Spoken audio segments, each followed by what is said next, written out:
Hello, my name is Anne Verdeniger, and this week's lecture is the first in a series of 3 looking at introducing you to the concepts of image design and composition. Image design and composition can be overwhelming to the student photographer who's still coming to terms with a multitude of camera settings, such as what is exposure and how to use aperture and shutter speed correctly. However, I will attempt to break down the concepts of image design and composition to manageable bite-sized pieces to assist you to produce wonderful photographs. Today, this lecture will consist of an overview of and an introduction to the definition of composition, and will begin the journey towards the understanding of the importance of good image design in your photography. There's so much written about image design and composition, and some of this can be quite complex and confusing to the student photographer. Many publications can lead you on the wrong path by insisting that image design and composition is a formula or a set of rules to be followed. I would prefer that you think about image design and composition as a set of guidelines which will assist you as a new photographer. Experimenting with image design and composition will assist you in finding your own photographic style. So let's begin the first lecture by looking at a definition of composition. This is just a good way to begin to unpack some of the associated terminology. So the Merriam-Webster dictionary suggests that composition is the way in which something is put together or arranged, the combination of parts or elements that make up something. I think this is a great description of composition and in image design, but perhaps for clarification, we can just look at one more. The Oxford English Dictionary agrees with most of the information, but expands by describing composition as the act of combining, forming relationships between things, synthesis, reasoning from the universal to the particular, arrangement, a creation of shared by individual parts, union, structure and design. So some great terminology in both these definitions, which I'll expand on as we proceed. Image design and the concept of composition in photography is about the interrelationship of things, the way something is put together, a combination of parts, the structure, the design, and how the individual elements within an image relate to each other. So I'd like to expand on these definitions a little. When I describe the role of composition in image design, I explain it in the following manner.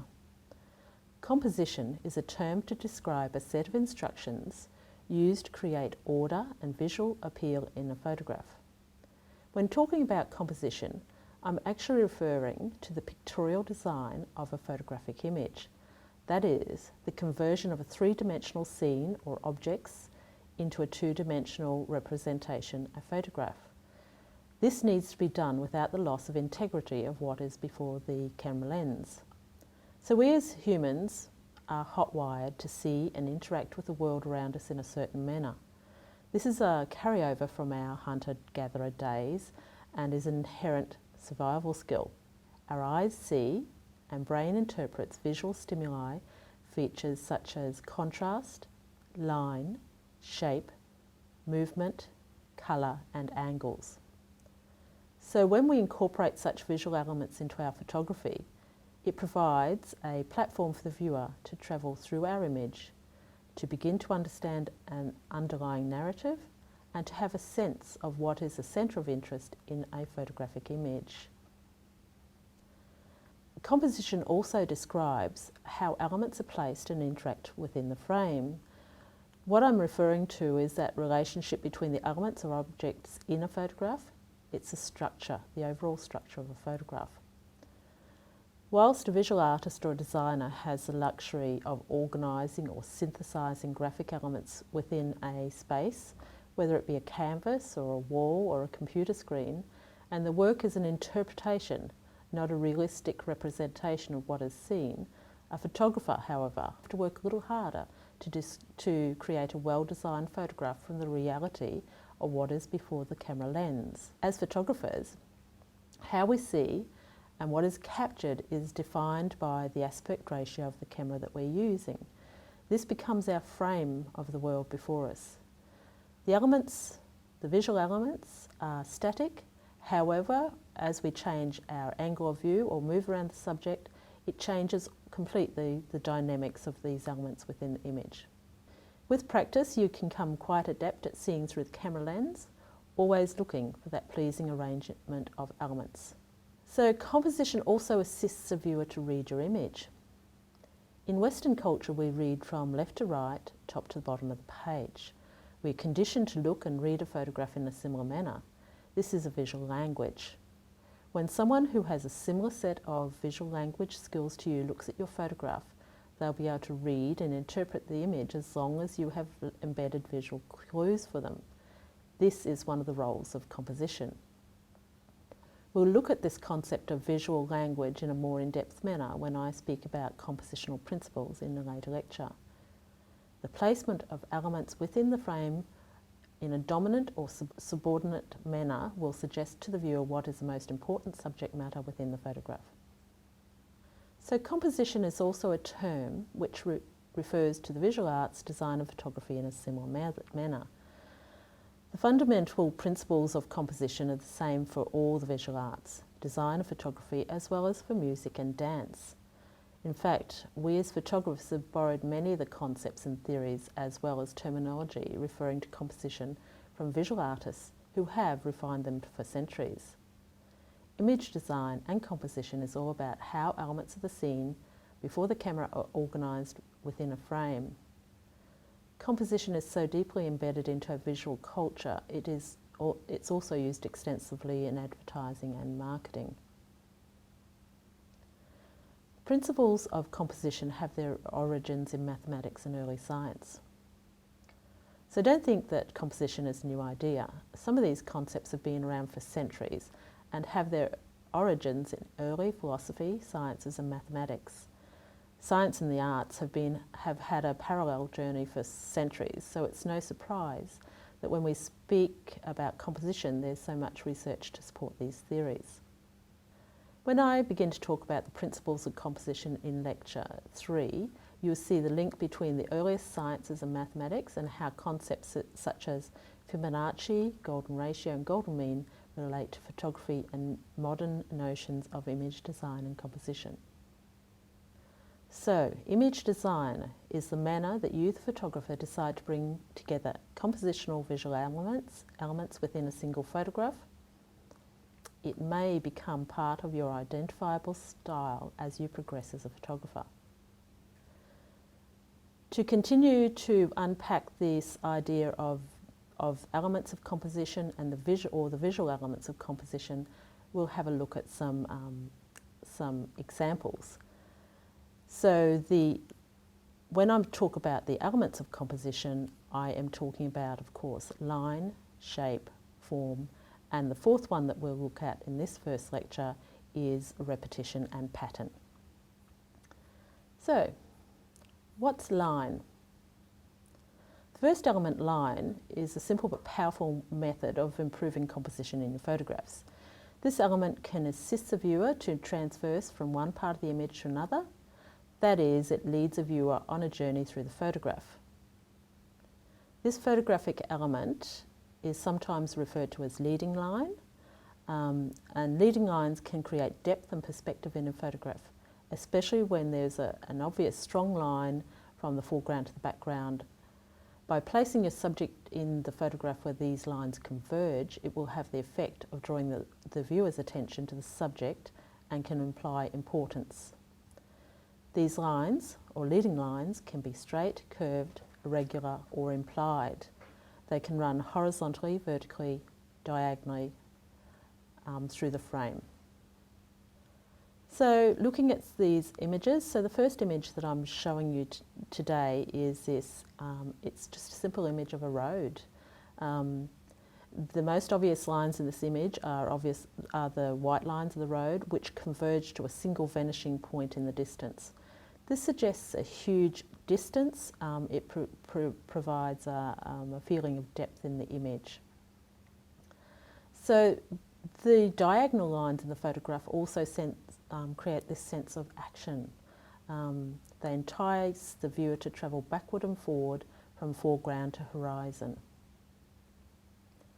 Green trees on either side of the road create a secondary leading line, framing the central element, which is the road. The second image that I'll show you is a Joseph Holmes beautiful photograph of a canyon in late afternoon or early morning light, that beautiful golden light. So, but this is a beautiful example of curved line. Curved lines are just as effective as straight for taking the viewer on a journey through the photograph. The lines here are actually formed by the rock, and they run along the edge of the rock face, producing that beautiful feeling of movement in the photograph.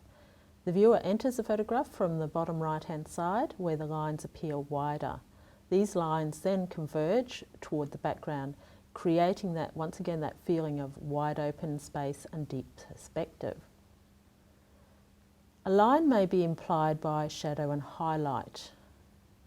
So in the next photograph, the Ansel Adams relies on strong directional light to create deep shadow in the foreground objects and also produce a series of lines.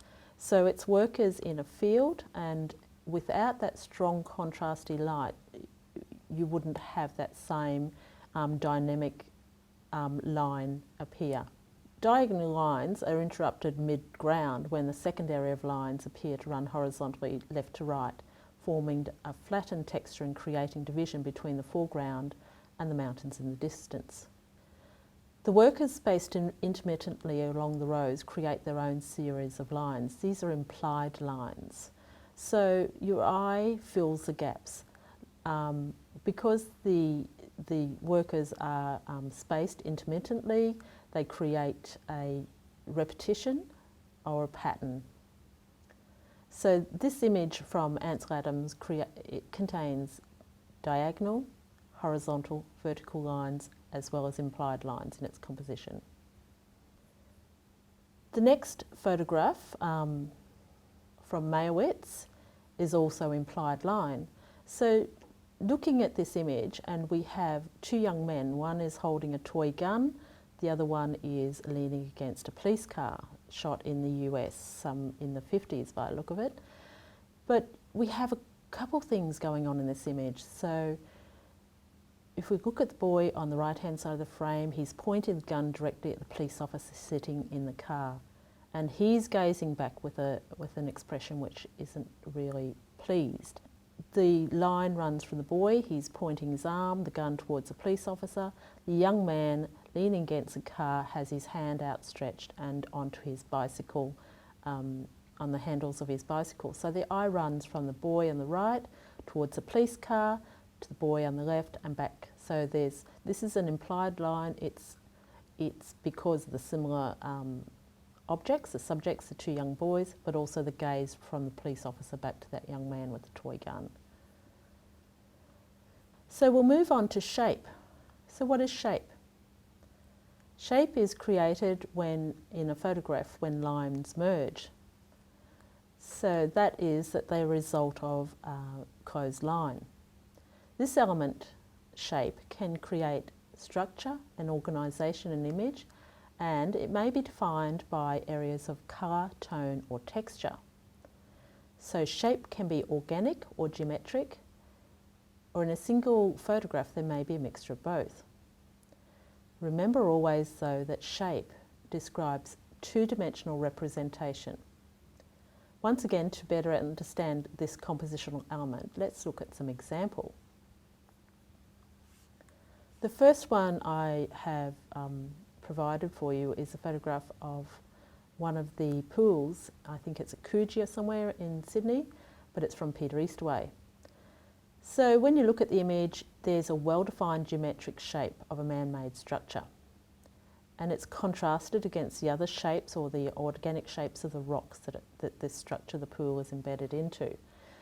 So Peter's photographed it in a way so as to create this contrast between the soft curve of the natural landscape and also the colour, so the bright blues of the pool opposed to the darkness of the rocks, and the pool edge, which is is rendered in a dark yellow orange colour, also creates an area of contrast. So he's taken this photograph from a high vantage point and looking down on the pool. And these straight lines of the railings and the edge of the pool form that basic structure of the shape. Where the straight lines intersect with the cliff face, there's an illusion that the shape is completed or closed. The colour at the edge of the pool contrasts with the colour of the water in the swimming pool. All these elements come together to produce a strong geometric shape fixed firmly at water's edge. This number 2 is an aerial landscape from Tony Hewitt. He has captured blocks of visible colour in the landscape. This type of photograph is only possible from such an extreme vantage point. The photograph is actually a lovely exercise in abstraction. It draws its strengths from the similarity of shapes and colour. So the shapes are defined by areas of soft colour highlighted by the light coloured borders around each shape. Image number 3 is from Christian Fletcher, and in comparison to the previous photograph, the shapes are defined by the roads that lead in and out of the mine site. So this is a wonderful, once again, wonderful graphic image, which is an abstracted landscape. The ochre, the red dirt, create a background colour, and the only difference there is that it's the roads that are highlighted in the light grey that make the closed lines of the shape. The subsequent areas are circular shapes within the larger areas, which are produced by difference in colour and texture. So he has found this image. When you're shooting from an aerial perspective, you can look down onto the earth and you can see how it's rendered into a two-dimensional plane instead of three-dimensional, as in Peter Easterway's. It's really quite interesting. It's a texture from the different activities on the ground in the mines here that have created these shapes. Grass, water, road and sky form areas of similar horizontal shape in this minimalist style landscape from Andreas Gursky. So he hasn't had the advantage of shooting from an aerial perspective, but he's still been able to produce this beautifully flattened two-dimensional image from that three-dimensional perspective, which is a photograph of the River Rhine in Germany. The colour of the tone of sky and the water are similar, and they're only differentiated by texture. So think about it, we've got an area of grass, the pathway, which is greyish colour, another area of grass, and then the river, which is quite textured but a similar tone, another area of grass, and then the sky, which is quite dull and grey. So this photograph of Gursky is a wonderful exercise in converting that three-dimensional landscape into a two-dimensional illustrative photograph. The last photograph I want to show you is a Stephen Shaw photograph from his series in the US. So it's a really complex photograph. But when you start to break it down and just look for the shape, it becomes really interesting. So you see lots of repeated shape, so lots of rectangular shape within the signage. The chevron sign is repeated, so the two large areas of white rectangles on the right-hand side, which is the signage for the Chevron petrol station, lead you directly into the image. This is a wonderfully designed image of nothing. It's a photograph of a street, some cars and some petrol stations in the US. So when you start thinking about the strength of seeing visual elements such as line, shape, and pattern within your what you're looking at, your scene, and start putting them together. If Stephen had taken the photograph from the other side of the road instead of directly in front as he's done here, this scene would have been looking quite differently. So the next visual element that I'd like to introduce you to is form. So form is sometimes referred to as volume. The difference between shape and form is dimension. That is, form is a three-dimensional object and it's photographed to retain its dimensionality or volume. So in the previous photographs, it was three-dimensional objects that were photographed in a way to lose that three-dimensionality. Form is a three-dimensional object photographed to retain its dimensionality of volume, but how's that done? It's all through light. So when light hits a three-dimensional object at certain angles, it produces a range of tonal values. That is, it produces highlight, mid-tone and shadow. This range of tone creates the illusion of volume or dimension, and we know it as a compositional visual element of form. It normally requires careful directional or side lighting to render this three-dimensional object or this illusion of three-dimensionality through a two-dimensional format, which is a photography. As an exercise in observing form, take a three-dimensional object and observe it under different lighting conditions, both with and without a camera. Next, look at the objects through the camera at different angles or vantage points. You might be quite surprised what you see and what you can capture in camera. Remember, the difference between shape and form is the dimension or the volume. So let's look at some sample images which describe this visual element. The first one I want to show you is Edward Weston's capsicum or pepper series. I always use this as an example just to start off. Weston produced a wonderful series of photographs just using everyday fruit and vegetables. His peppers or capsicums as we know them were his most successful. This is pepper number 30 and one of his most successful and famous photographs. So when you look at or you think about photographing a capsicum, it's nothing, but it's a way that Edward Weston has seen this photograph, the way he has allowed the light to fall on the object to create this beautiful, organic and even sensuous form. Everyday items can produce wonderful organic forms when lit correctly.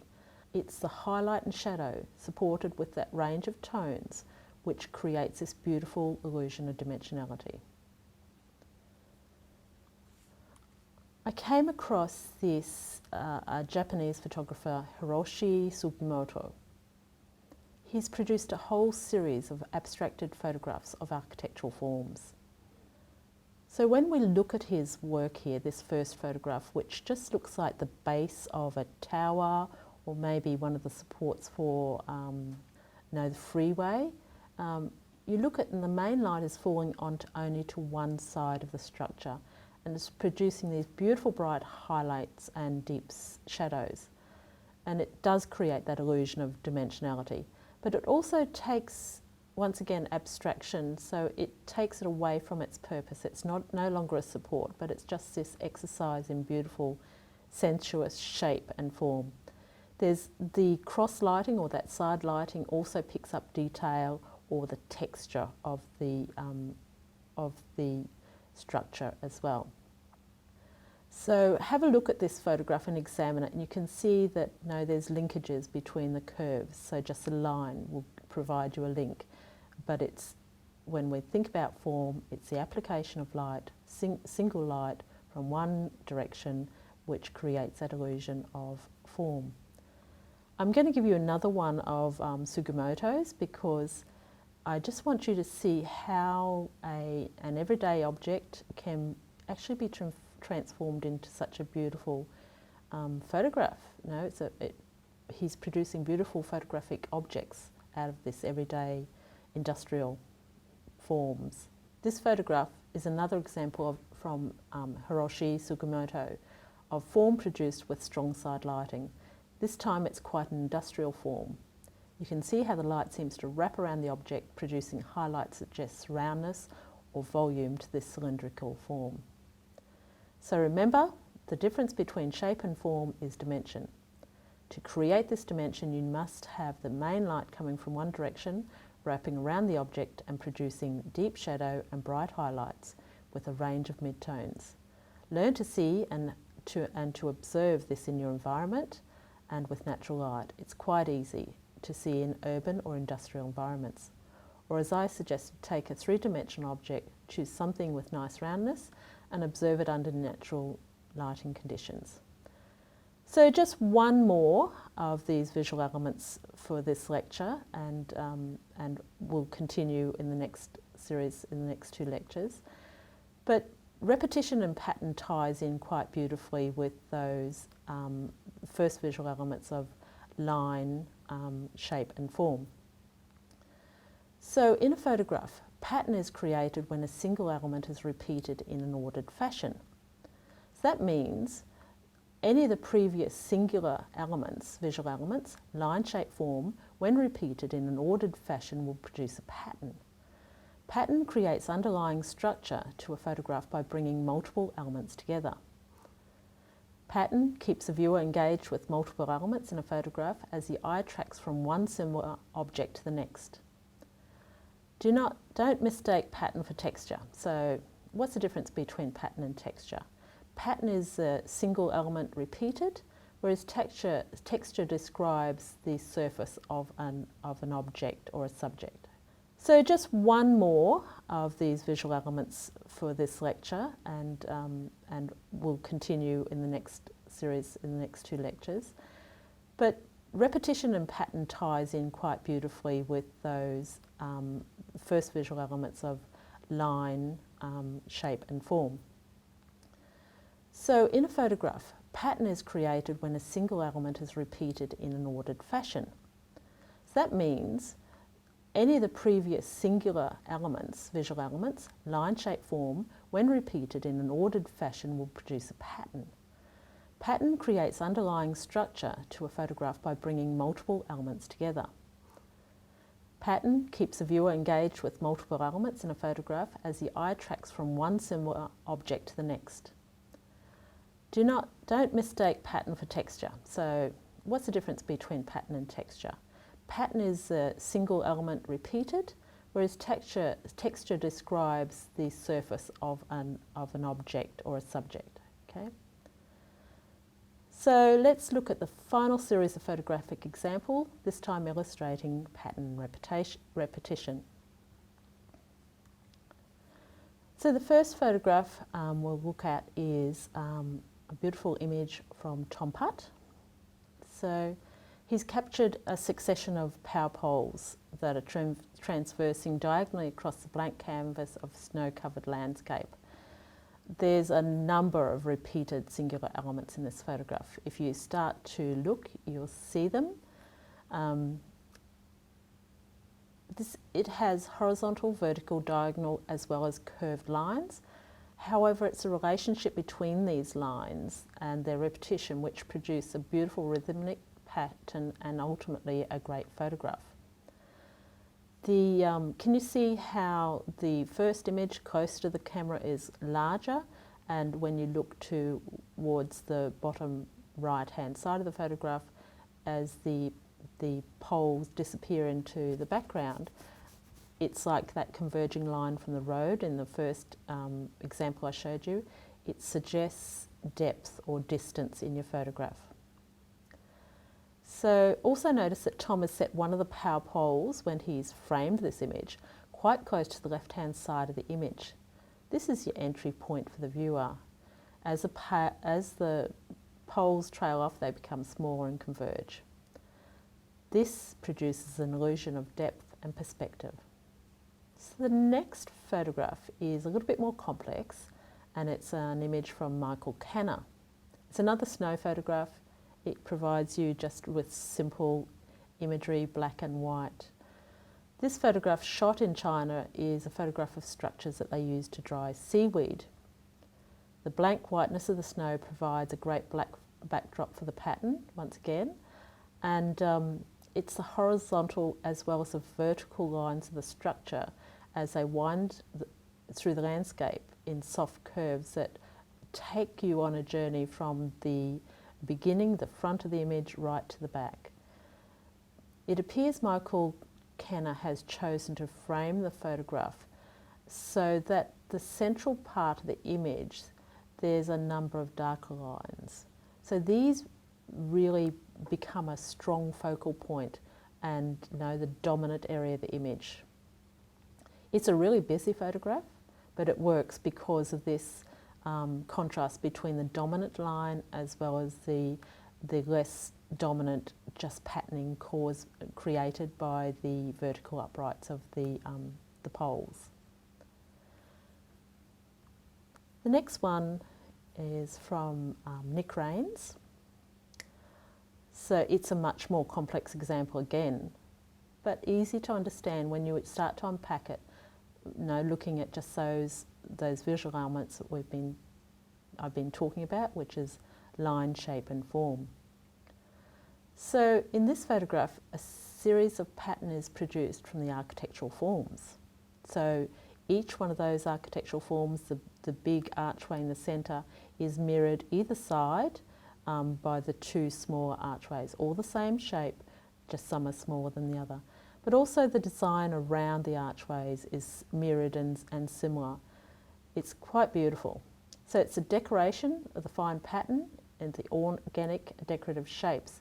They're repeated as well. So there's pattern on top of pattern. Like I say, the overall pattern, which is a structure of the building, as well as a pattern repeated within the decoration. So remember, you don't need to travel to exotic places or photograph grand buildings to find examples of pattern and repetition. This next photograph that I'm going to show you is probably quite a familiar sight for us that live in North Queensland. The flying foxes or fruit bats against a light blue sky photographed by Trent Park is another prime example of the use of pattern and similar shape to keep the viewer engaged with an image.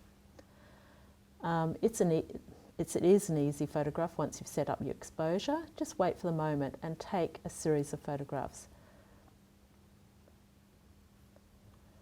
Pattern repetition is not only achievable in landscape photography, although it's more obvious. So looking at this photograph from Cartier-Bresson of a group of men exercising in Moscow, there are multiple compositional elements at play here, which are creating distinctive areas of pattern and repetition. Centre of frame and running horizontally, you notice the shoulders of all the men in the front of the frame are about the same height, and the arms about the same angle. This is a focal point of the photograph. Along the lower part of the image, also running across the frame, is a pattern formed by all the men dressed in the same white shorts. When you look beyond the men in the foreground and to the top of the frame, the audience creates another area of finer pattern. That is, their heads are a repeated element. Because they're a little bit out of focus, they're just reproduced like these circular form. Cartier-Bresson always looked for geometry in his photographs. That was his style. So even if the scene contained no true geometric shapes, such as buildings, he found it in other elements. The last photograph that I'm going to show you in this series is another Cartier-Bresson, and I just want you to have a look at this very clever photograph. So when we start talking about Fibonacci, when I start talking about Fibonacci in the next lecture, you'll really understand the strength of this image. So look at the pattern. So we've got a curved line, we've got all these little faces peering over the stairway here. So we have the repeated pattern of the faces, which lead us along with the curved line right up to the top of the spiral staircase. Well seen and well photographed. So as a photographer, I think it's up to you to now start to practice, to keep your eyes open for these visual elements. They're all around you. And it's, once you start to acknowledge that they're there, you'll see them, they'll become a natural part of your photography. So I just encourage you to keep practicing.